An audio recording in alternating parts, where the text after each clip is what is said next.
Assalamualaikum warahmatullahi wabarakatuh. Perkenalkan, nama saya Susilowati, NIM 11200150, kelas HKID. Di sini saya akan menjelaskan beberapa materi fikih jinayah guna untuk memenuhi tugas UAS fikih jinayah di semester 3 ini. Materi yang akan dibahas dalam video kali ini yaitu tentang jarimah hudud, qisas dan diyat, serta reformasi dan postifikasi hukum Islam di Indonesia. Yang pertama yaitu tentang jarimah hudud. Jarimah hudud adalah jarimah yang diancam dengan hukuman had. Had secara bahasa adalah pemisah antara dua hal supaya tidak bercampur. Ciri-ciri jarimah hudud yaitu: 1. Hukumannya terbatas, tidak ada batasan minimal dan maksimal. Yang kedua yaitu semata-mata hukumannya hanya milik Allah Subhanahu wa Ta'ala. Menurut Imam Syafi'i, jarimah hudud dibagi menjadi 7, yaitu jarimah zina, jarimah syirbah, jarimah qazaf, jarimah syirqah, jarimah hirbah, murtad, dan jarimah bahyu. Tetapi menurut Imam Hanafi, hanya ada 5, yaitu jarimah bahyu dan jarimah murtad tidak diikutkan. Yang selanjutnya yaitu mengenai tentang qisas. Qisas secara bahasa berasal dari bahasa Arab yaitu al-qis yang berarti yaf'ala bil fa'il mislama fa'ala, yaitu melakukan sesuatu yang dilakukan oleh pelaku. Ruang lingkup qisas dibatasi oleh para fuqaha hanya pada tindakan pidana atau kejahatan, yaitu pada kejahatan badan atau penganiayaan dan kejahatan jiwa atau pembunuhan. Selanjutnya yaitu tentang dasar hukum qisas. Dasar hukum qisas itu diatur dalam Al-Quran. Quran surat Al-Baqarah ayat 178, yaitu mengenai tentang kewajiban untuk melakukan qisas pembunuhan. Dan di sini para mufasir menafsirkan bahwa itu adalah sebuah kewajiban terutama dalam tindak pembunuhan. Selanjutnya yaitu syarat-syarat diwajibkannya qisas. Syarat-syarat diwajibkannya qisas itu ada 4. Yang pertama, orang yang membunuh sudah baligh dan berakal. Orang yang dibunuh itu sama derajat, tidak kurang derajatnya. Terus yang membunuh itu bukan bapak dari yang dibunuh. Terus darah dari yang dibunuh itu terpelihara. Selanjutnya yaitu diyat. Diyat itu adalah suatu harta yang wajib dibayarkan kepada pelaku yang wajib dibayarkan kepada korban atas perbuatan si pelaku. Dikarenakan adanya tindak pidana atau jinayat yang dilakukan oleh pelaku. Terus diyat itu dibagi menjadi 2 bagian, yaitu diyat mughaladah dan diyat mukhafafah. Diyat mughaladah yaitu denda disebabkan karena membunuh seseorang yang merdeka Islam secara sengaja. Diyat mughaladah besar dendanya yaitu 100 ekor unta dengan perincian 30 ekor unta betina berumur 3 tahun masuk 4 tahun. Terus 30 ekor unta betina berumur 4 tahun masuk 5 tahun dan 40 ekor unta betina yang sudah hamil. Yang kedua yaitu diyat mukhafafah. Denda disebabkan karena pembunuhan seorang Islam tanpa sengaja.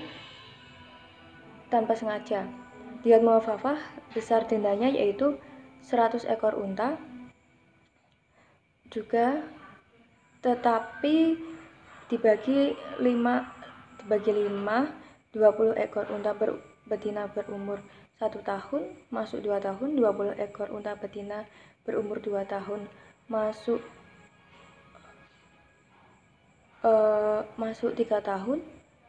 Terus 20 ekor unta jantan umur 2 tahun masuk 3 tahun Terus 20 ekor unta betina 3 tahun masuk 4 tahun, 20 ekor unta jantan umur 4 tahun masuk 5 tahun.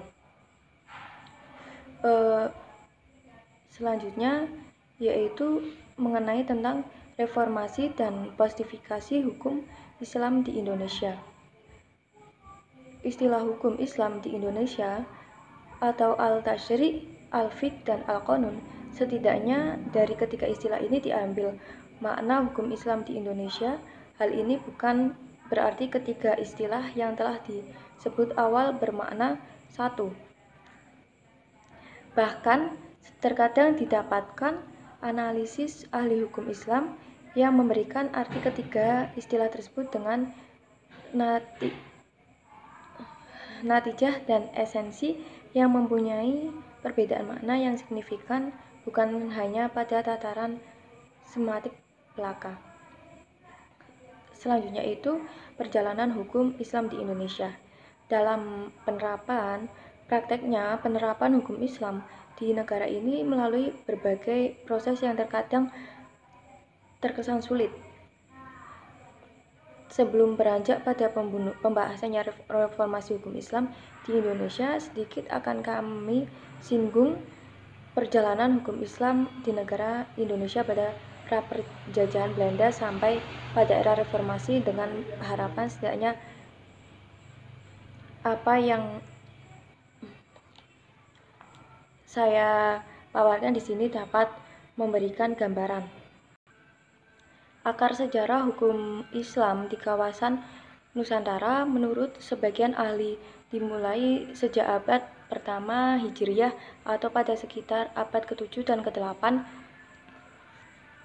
Masehi sebagai gerbang masuk ke dalam kawasan Nusantara, terutama wilayah Indonesia dan Malaysia. Kawasan Pulau Sumatera lah yang kemudian dijadikan sebagai titik awal gerakan para pendatang Muslim. Terus hukum Islam pada masa penjajahan Belanda, dalam kenyataannya penggunaan hukum Belanda itu menemukan kesulitan disebabkan karena penduduk pribumi menerima hukum-hukum yang asing bagi mereka. Akibatnya VOC pun membebaskan penduduk pribumi untuk menjalankan apa yang selama ini telah mereka jalankan. Kaitannya dengan hukum Islam dapat dicatat beberapa kompromi yang dilakukan oleh VOC. Antara lain yaitu hukum-hukum tersebut. Yang pertama, dalam Satuan Batavia yang ditetapkan pada tahun 1642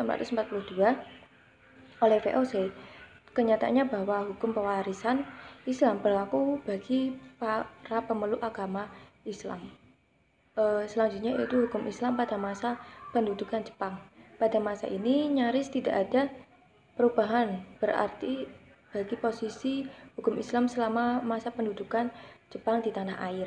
Namun bagaimanapun juga masa pendudukan Jepang lebih baik daripada masa pendudukan sebelumnya.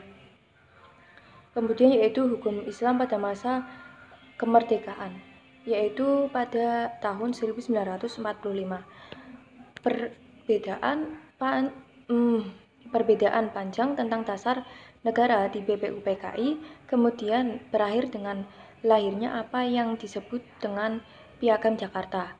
Kalimat kompromi paling penting Piagam Jakarta terutama pada kalimat negara berdasarkan atas ketuhanan dengan kewajiban menjalankan syariat Islam bagi pemeluknya. Menurut Muhammad Yamin, kalimat ini menjadi Indonesia merdeka, bukan sebagai negara sekuler dan bukan pula negara Islam. Dengan rumusan semacam ini, sesungguhnya lahir sebuah implikasi yang mengharuskan adanya pembentukan undang-undang untuk melaksanakan syariat Islam bagi para pemeluknya.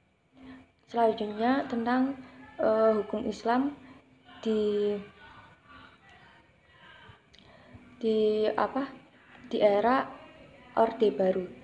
Mungkin terlalu keliru jika dikatakan bahwa Orde Lama adalah eranya kaum nasionalisme dan komunis, sementara kaum muslim di era ini perlu sedikit merunduk dalam memperjuangkan cita-citanya.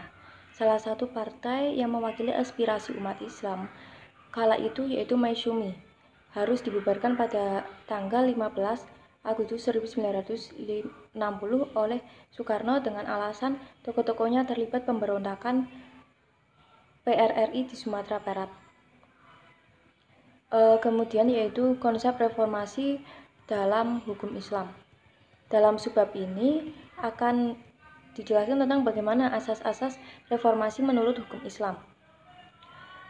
Untuk itu secara khusus konsep reformasi yang terdapat dalam ajaran Islam, konsep reformasi dalam Islam identik dengan istilah yakni maksudnya yaitu reformasi dengan dalam Islam identik dengan islah, yaitu memperbaiki dan menyempurnakan sesuatu yang belum sempurna, termasuk mengganti yang usang dan rusak. Kata islah berasal dari kata aslaha yuslihu islah yang berarti lawan daripada kata rusak atau fasad. Dalam Al-Quran istilah ini sering dilakukan dengan perbuatan yang merusak dan perbuatan yang buruk. Al-Quran memuat istilah dalam beberapa ayat, antaranya akhir ayat Quran Surat Al-Baqarah ayat 220. Mungkin cukup sekian penjelasan yang dapat saya sampaikan. Mohon maaf bila penjelasan kurang dipahami, dan mohon maaf juga apabila banyak kesalahan-kesalahan kata. Kurang lebihnya mohon maaf. Wabillahi taufik.